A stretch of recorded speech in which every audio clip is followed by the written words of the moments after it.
Irmãos, louvado e exaltado seja o nome do Senhor, que tem nos sustentado. A gripe está alcançando diversos irmãos, inclusive a mim. Mas tenho pedido a Deus que me sustentasse para poder cumprir meu dever e o privilégio de poder expor a palavra do Senhor aos irmãos nesta manhã. A minha oração ao Senhor é no sentido de que todas as palavras que saírem dos meus lábios possam ser palavras escolhidas pelo Espírito Santo para trazer edificação para a igreja, entendimento para a igreja. Hoje é o último dia deste mês, dia 30. Durante este mês, nossa igreja voltou suas atenções para missões, para a igreja perseguida, para o Jocum. A igreja levantou oferta, a igreja fez rodízio de caldos, de sopas, aproveitando o friozinho deste mês de junho. Enfim, a igreja se movimentou. E isto, com certeza, alegrou o coração de Deus, porque esses recursos vão possibilitar manter e expandir a obra de evangelização no mundo. No próximo trimestre, nós vamos estudar sobre a igreja. Já vi a revista bonita que está sendo distribuída com os irmãos, porque foi distribuída para mim também. Então, nós vamos estar refletindo sobre a igreja. E eu louvo a Deus pelo que colocou no meu coração para repartir com os irmãos nesta hora, porque tem a ver com o que a igreja fez neste mês e tem a ver com o que a igreja vai estudar no próximo trimestre.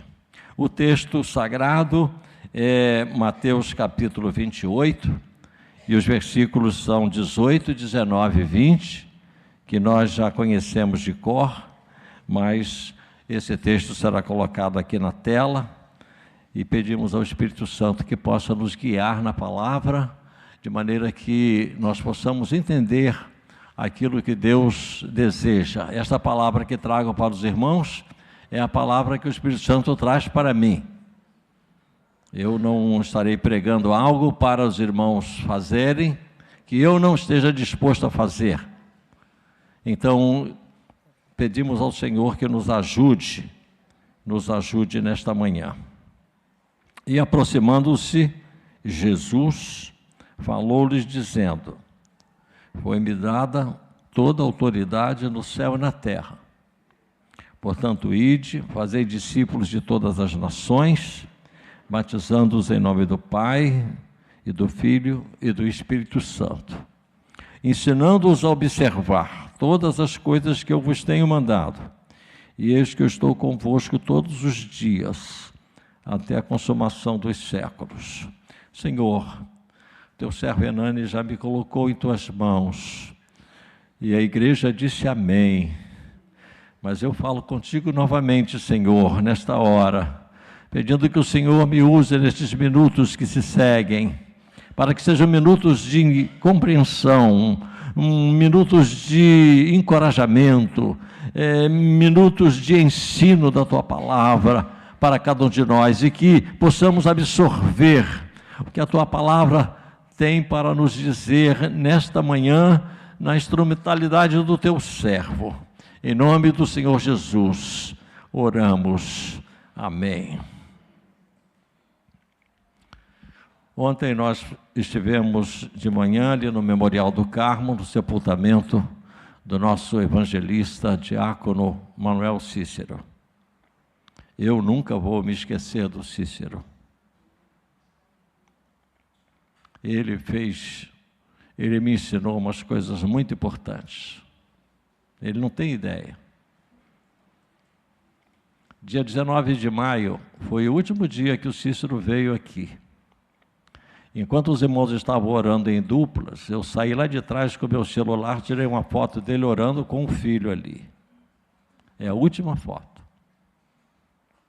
E visitando o irmão Cícero lá na Barra, ele disse, desejoso de estar na igreja: diga para o Eliezer para consertar aquela calçada de frente do templo, porque eu quero ir à igreja mesmo na cadeira de rodas. Diga para ele, é para consertar aquela calçada, irmãos. Irmão Cícero é um homem que sabia o que queria. Eu estava na visita, chegou a moça para anotar a comida. Ele disse, eu quero um ovo e traz sal. E falou lá mais uma coisa. Às vezes a gente chega num restaurante e não sabe nem o que quer comer, né? Mas o Cícero sabia. E aquilo eu falei, olha, que pessoa extraordinária. Uma vez ele fez uma encomenda comigo, quero 10 Bíblias populares. E eu trouxe as Bíblias para ele. E aquelas Bíblias populares, com certeza, tinham destinos. Deu o cartão dele lá, passou lá, no débito, não foi no crédito não, no débito. Oh, queridos, que maravilha. Se a igreja fosse uma loja no shopping, que produto teria a igreja na vitrine dessa loja? Se a igreja fosse uma loja no shopping, que produto a igreja teria na vitrine dessa loja?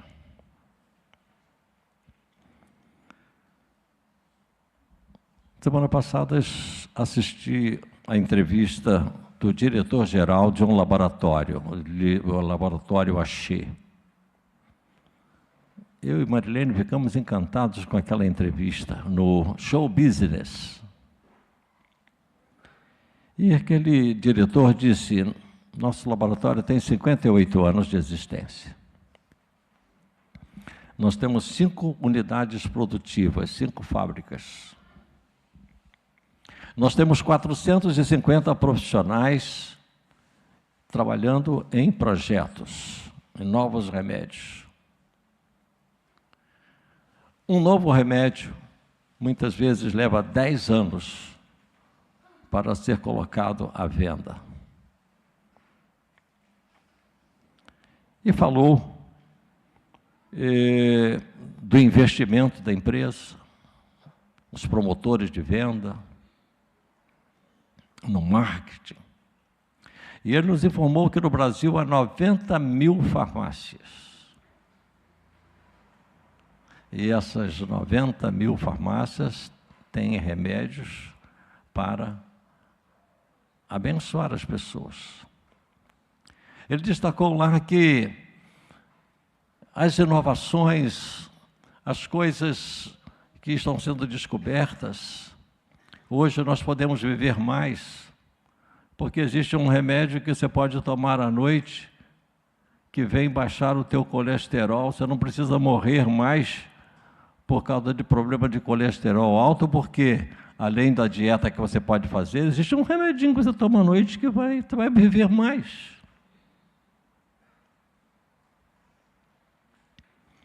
Há um investimento grande nos promotores de venda, no marketing, porque não adianta o laboratório ter os melhores remédios se não tiver uma força de vendas, se não tiver os pontos de distribuição, que são essas 90 mil farmácias que existem no Brasil. Nós sabemos que as empresas têm um investimento em marketing muito grande. E nesses meus 50 anos de ministério pastoral, eu tenho visto que as igrejas têm investido muito pouco em evangelismo.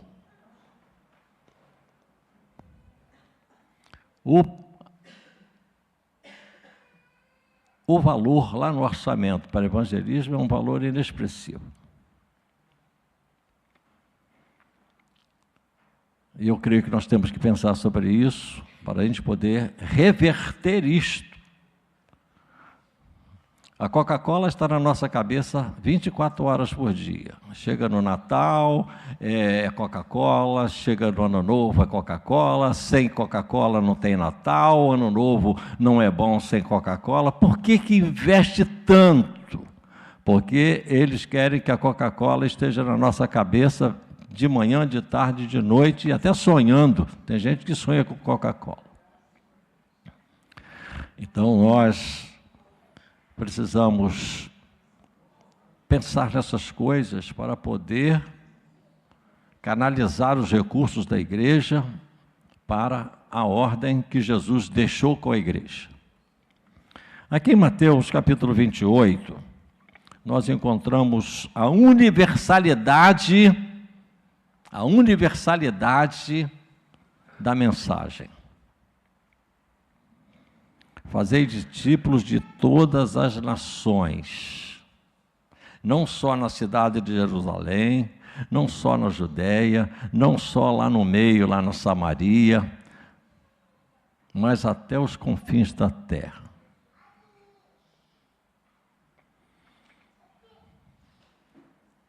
O Senhor Jesus está dizendo que a mensagem seria para alcançar o planeta, uma mensagem universal. E aqui está também a universalidade da missão. Nós temos uma missão local, estadual, nacional e além das fronteiras, que é o que nós estamos fazendo através dos nossos missionários de missões mundiais e tantas outras missões que estão trabalhando no mundo inteiro. Há uma família amiga minha, da Marilene, que morava em Brasília. Eles foram ser missionários no Egito, e lá nasceu Ana Beatriz, que completou 21 anos agora, nesses dias, e ficaram 5 anos trabalhando no Egito, e a coisa vai ficando estreita, anotaram a placa dele, e começaram a perseguir. E eles então começaram a orar: Senhor, nós somos teus, estamos fazendo a tua obra, para onde é que o Senhor quer que nós vamos? Um dia chegou uma encomenda pelo correio, abriram aquela encomenda, era a bandeira do Líbano, só isso. E eles entenderam: o Senhor nos quer no Líbano. Saíram do Egito e foram para o norte do Líbano. E lá no norte do Líbano nasceu a Camila. Depois vieram para o sul do Líbano, onde está Tiro e Sidom. E hoje eles estão trabalhando em Chipre, a terra do Barnabé. Língua grega, têm que aprender o grego, além de falar o inglês, e estão trabalhando lá pela Jocum.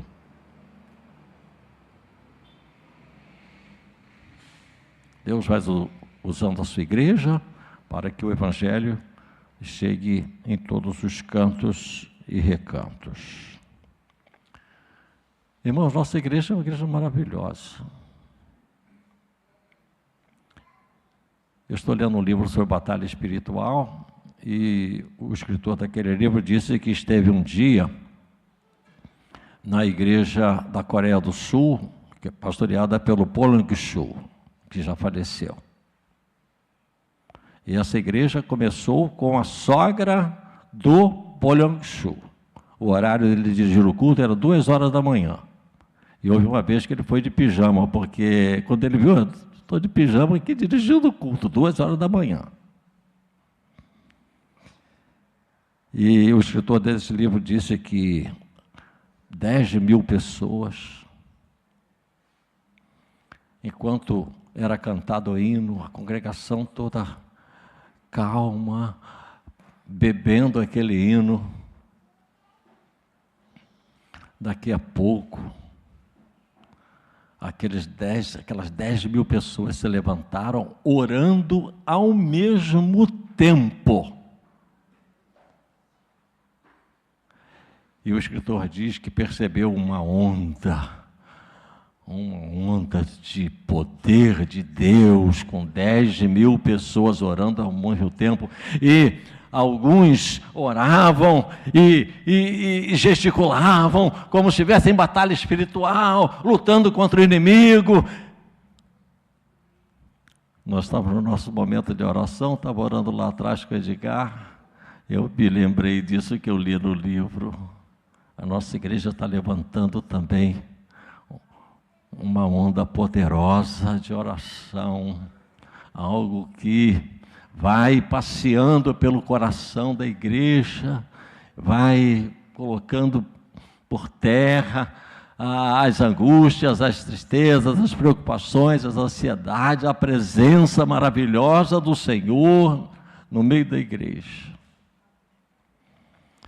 Vejo, irmãos, que as nossas organizações internas têm feito coisas tão lindas, tão maravilhosas. Eu nunca vi um ministério de ornamentação como o da nossa igreja aqui. Nunca vi nesses 50 anos. Gente criativa, gente que não dá nem para controlar, né, pastor? Porque é borbulhante. E hoje também eu vi aqui pela manhã, né, os dirigentes do culto. Uma Jaqueline aqui dirigindo tão bem, a outra irmã lá. Vamos poupar um pouco o nosso pastor, para ele ficar com a palavra, com a direção. Mas, queridos, acho que nós temos que investir um pouco na capacitação da igreja para o evangelismo pessoal. Gostaria muito que o nosso pastor pudesse depois pensar na possibilidade de uma classe de evangelismo para aqueles que já se batizaram e para aqueles que querem aprender a evangelizar pessoalmente. Veja, pastor, depois com todo carinho isso, porque nós precisamos capacitar os crentes para o evangelismo pessoal, para começar uma conversa, para saber como passar por cima de uma resistência. Há pessoas que dizem, eu sou muito pecadora, Deus não vai me aceitar. Qual é o versículo da Bíblia que você diria para essa pessoa? Lá na igreja de Manguinhos havia um advogado que morava perto de uma irmã muito dedicada da igreja. E ele disse, eu não quero ir à sua igreja porque existem muitos hipócritas lá. O que você diria para uma pessoa que eu não quero a sua igreja porque tem muitos hipócritas lá? Você diria, você não está seguindo pessoas, você está seguindo a Jesus Cristo é o Senhor. Mas aquela irmã disse, pode ir porque tem lugar para mais um. Nós temos que saber passar por cima dos obstáculos, das barreiras que as pessoas colocam para... E como nós vamos aprender isto? Vamos aprender isso numa classe, sabendo os versículos que estão realmente preparados para ir ao encontro dessas pessoas. Fazei discípulos. Fazer. Irmãos, fazer exige tempo. Se nós queremos fazer discípulos, nós temos que investir algum tempo, num determinado dia e hora, numa pessoa. Fazer um bolo, é assim? Com o estalar do dedo que sai aquele bolo gostoso? Tem que separar os ingredientes, tem que preparar, isso leva tempo. Aí aquele bolo delicioso, mas quanto tempo foi investido nisto? Um pastor que falou para nós no retiro de pastores, estava pregando numa igreja lá no Rio Grande do Sul. E ele foi almoçar na casa de uma irmã. E aquela irmã, o almoço estava demorando um pouco, ele chegou lá na cozinha, começou a conversar com a irmã. Aí perguntou, irmã, o que você está fazendo? Ele disse, eu estou fazendo maionese. Como? A senhora está fazendo maionese? Sim, eu faço a minha maionese.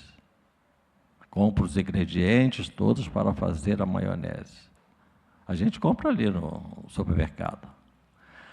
Aí ela disse, pastor, tudo que é bom leva tempo. Para fazer tudo especial tem um investimento de tempo. E é verdade, irmãos. É verdade.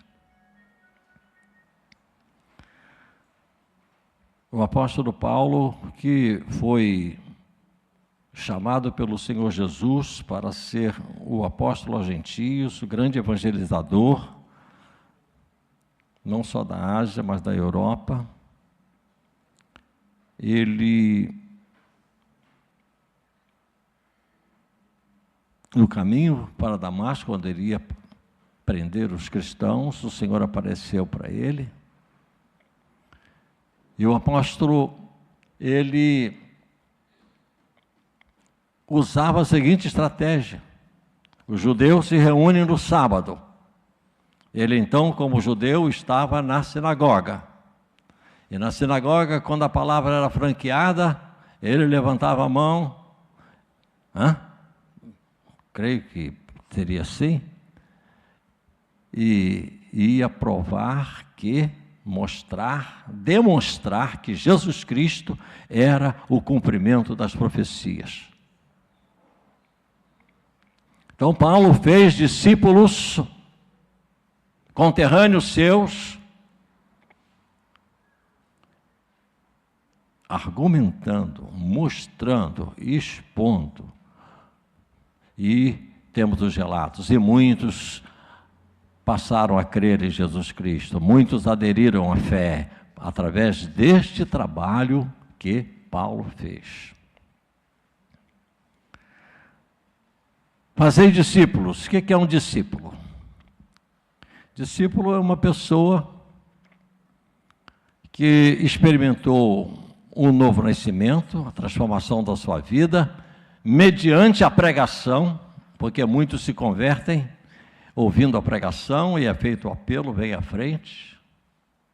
Eu mesmo, na classe de preparação para o batismo, existe um aluno que se converteu no dia do batismo da esposa aqui. No dia do batismo feito. Então, é da classe de batismo. Então, enquanto a mensagem é pregada, o Espírito Santo vai trabalhando, é feito o apelo, as pessoas se decidem. Mas há muitas pessoas que ouvem a pregação, vão embora, ouvem a pregação, vão embora. Há um caso de um jovem que sempre estava no culto. E o pastor perguntou: quanto tempo você frequenta o culto? Eu já frequento há 7 anos. E então eu gostaria que você fosse ao meu gabinete. E num determinado dia e hora ele foi ao gabinete, e em 5 minutos, numa conversa pessoal, o pastor levou aquele jovem que frequentava a igreja o tempo todo, escutando os sermões, a uma decisão ao lado de Jesus Cristo. Então, esse evangelismo pessoal, esse contato pessoal, de perguntar se a pessoa está salva, o que você pensa sobre o céu, o que você pensa sobre o inferno, enfim, são ganchos para nós explicarmos a palavra do Senhor para as pessoas. E aqueles discípulos que são feitos, que são evangelizados, que ouvem a pregação, eles são transformados, e eles, através da congregação, através de congregar, através da igreja, vão aprendendo mais de Jesus, para poder levar esta mensagem para outras pessoas, para ganhar outros. São discípulos discipuladores, discípulos que fazem discípulos, discípulos que geram discípulos. Um discípulo, ele é membro da igreja, mas nem todo membro da igreja é um discipulador. Nem todo membro da igreja tem amor pelas almas perdidas. Nem todos os membros da igreja querem ver as pessoas, o colega de trabalho salvo, o colega do colégio. Há pais que acham que criar os filhos na igreja, isso aí é o suficiente. Mas vai chegar um momento, se essa criança não for evangelizada, da necessidade de entregar o coração a Jesus, vai chegar a adolescência e vai meter o pé, não vai ficar na igreja não. Por quê? Porque a sua velha natureza gosta do funk, a sua velha natureza gosta do samba. E na igreja não tem isso. Então, como não houve uma mudança, uma transformação interna, essas pessoas não permanecem. Eu pude ouvir ontem que o irmão Cícero se preocupou com a salvação de todos os seus filhos. O irmão da irmã Dalva disse: quando meu pai se converteu, eu tinha 8 anos. E ele procurou evangelizar os filhos para que todos pudessem receber Jesus como Salvador. Você está evangelizando seus filhos? Você já perguntou ao seu filho se ele já tem certeza da salvação? Se ele, se morresse, iria para o céu? Irmãos, como isso aí é realmente importante, muito importante. Discípulos, fazei discípulos, discípulos tem a ver com pregação e com evangelismo pessoal. Discípulos tem a ver com pregação, porque é mediante a ouvir. Paulo escreve aos Romanos, porque a fé vem pelo ouvir e ouvir a palavra de Deus, com pregação. Mas também através do evangelismo pessoal. Nicodemos procurou Jesus. Jesus procurou a mulher samaritana. Estava lá. Quando ela veio, Jesus estava lá. E quem começou a conversa com a mulher samaritana foi Jesus. E quem começou a conversa com Jesus lá foi Nicodemos. Nicodemos que começou. Mestre, sabemos que o Senhor é o cara, sabe tudo e tal. Jesus falou para multidões. Jesus entrava no barco e aproveitava a acústica da praia, e para ninguém apertá-lo, falava para muita gente. Mas Jesus também ia atrás de uma pessoa só, como aconteceu com o endemoniado gadareno. Jesus atravessou o mar, experimentou a tempestade, e depois de resolver o problema do gadareno, diz o texto que ele entrou no barco e voltou para o outro lado. Uma pessoa só.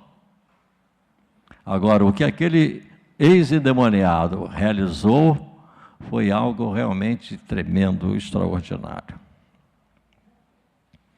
A fé vem pelo ouvir, e ouvir a palavra do Senhor. Nós precisamos falar com as pessoas, fazer perguntas, dizer uma frase. Por exemplo, a minha conversão veio mediante uma frase que um crente falou. Ele disse: tem gente que só procura a Deus na dificuldade. Foi isso que ele falou, seu João, meu vizinho. Tem gente que só procura a Deus no momento da dificuldade. Aí o Espírito Santo trabalhou em mim: procure a Deus agora, porque quando a dificuldade vier, você já está com Deus. Olha a lógica, olha o raciocínio. E eu, com meus 15 anos, minha avó levou os crentes à minha casa, um domingo de tarde, o evangelho foi pregado, e ela perguntou, a diaconisa Elvira Dias Gomes, os últimos dias dela foi aqui na Igreja Batista de Copacabana, diaconisa da igreja, Elvira Dias Gomes, mãe do pastor Antídio Dias da Silveira: você, moço, quer entregar o seu coração a Jesus? Foi a pergunta que ela me fez. Nós temos que perguntar às pessoas, para que as pessoas tomem uma posição. E foi o dia da minha conversão. Mas, amados, eu vou caminhando para o final, respondendo aquela pergunta inicial: se a igreja fosse uma loja do shopping, o que ela colocaria na vitrine? Não sei o que vocês estão pensando, mas eu já entendi que o nome dessa preciosidade que a igreja tem para apresentar se chama relacionamento. Esse é o produto da igreja. Relacionamento. O que é isso, pastor? A Bíblia diz que o homem, todos são pecadores. O relacionamento do homem com Deus está obstruído por causa do pecado. O relacionamento do homem com Deus está quebrado por causa do pecado. E a igreja vem a apresentar como esse relacionamento pode ser desobstruído, como esse relacionamento pode ser reatado. E esse é o trabalho meu e seu como discípulo de Cristo, de explicar isso para as pessoas e convidar as pessoas para virem a Cristo, para terem o seu relacionamento reatado com o Senhor. Atos 2, a igreja tem 120 membros. Em Atos 2, no dia em que o Espírito Santo inaugurou o seu ministério, a igreja passou a ser 3.120. Foi um problema santo, porque o povo não queria ir embora, não queria ir para casa. A igreja viveu um momento incomum. A igreja foi formada ali em Atos 2 e já começou grande. Em Atos 4:32, fala da multidão dos que criam. Atos 6:7 diz que a igreja multiplicava o número dos discípulos. Atos 8:4 diz: no entanto, os que foram dispersos iam por toda parte anunciando a palavra. O Senhor deseja que eu e você sejamos mais do que membros de igreja. Para ser membro da igreja é preciso crer em Cristo, deve frequentar a escola bíblica dominical para aprender mais, deve dizimar e ofertar para manter as despesas da igreja, o ministério.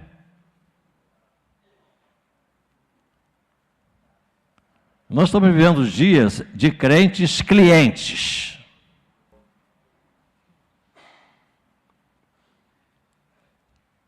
Então, o mercado nos ensina a necessidade de fidelizar os clientes. Aí vem o cartão do Extra, o cartão do sei o quê e tal, o aplicativo, né, para fidelizar você. Você tem descontos especiais.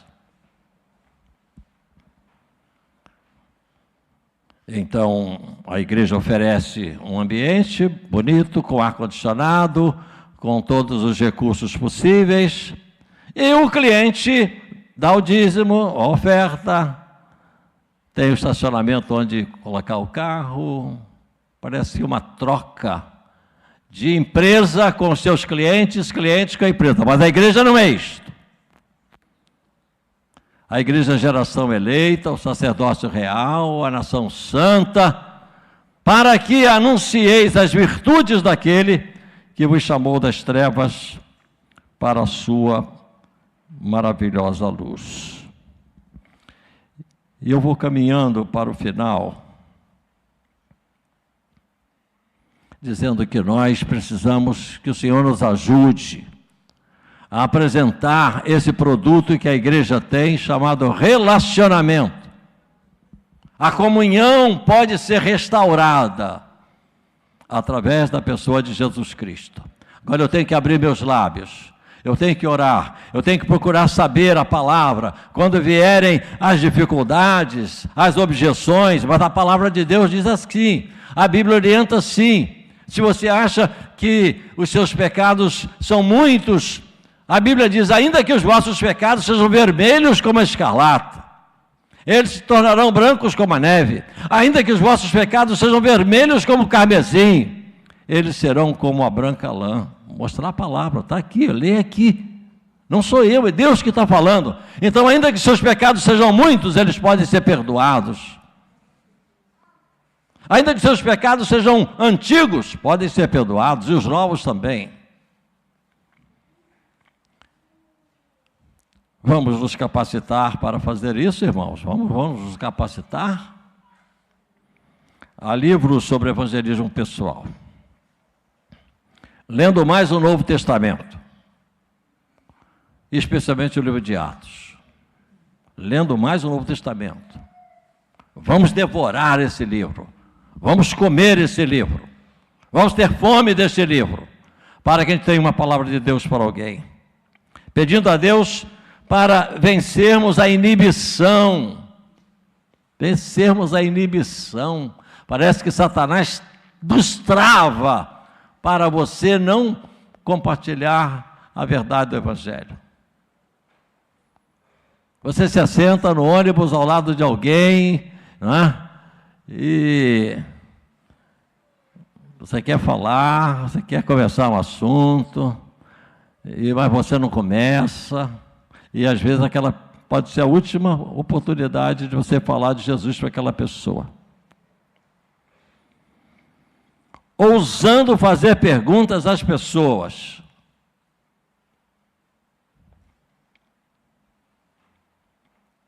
Para o início de uma conversa evangelística.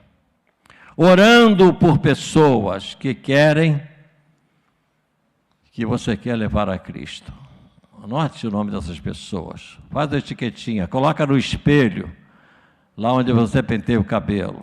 Você está penteando o cabelo, está lá, fulano, fulano, fulano, fulano. Senhor, trabalha nesses corações, eu quero oportunidade para falar com esse, com aquele outro. E nós vamos levar pessoas a Cristo. Eu quero convidar a pastora Joyce, e creio que o irmão Wagner, para que nós possamos cantar o hino 538 do HCC. Fala e não te cales. Nós levantamos oferta para missões nacionais, para missões mundiais, para Jocum, mas o nosso negócio é aqui na Jerusalém. Laranjeira só vai crescer em número se a gente evangelizar aqui no bairro, aqui na cidade. Nós estamos fazendo o reino crescer na África, amém. Mas nós não podemos esquecer de evangelizar no nosso bairro, na nossa cidade. Temos sempre bons folhetos. Bom, já viram que eu gosto de andar com uma capanga, porque ali estão meus folhetos, e ali estão minha Bíblia, ali está meu celular, ficar com as minhas mãos livres. Então, nossa igreja tem disponibilizado folhetos, tinha um montinho ali, ainda tem lá na saída, falando que uma proposta de paz para a cidade. Há folhetos na livraria, e a CPAD tem bons folhetos também, a preço acessível. Então, porte folhetos, porque Deus, depois de um contato evangelístico, aquele folheto vai continuar o trabalho. Então, queridos, vamos fazer a obra enquanto é dia.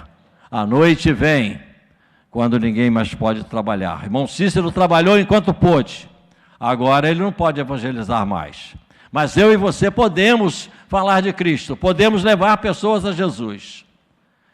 E, queridos, que bênção, eu tenho dado aulas para a classe de batismo. E se nós queremos ter uma classe de batismo lotada, nós temos que evangelizar, não deixar por conta do pastor, dos pregadores, e cada um,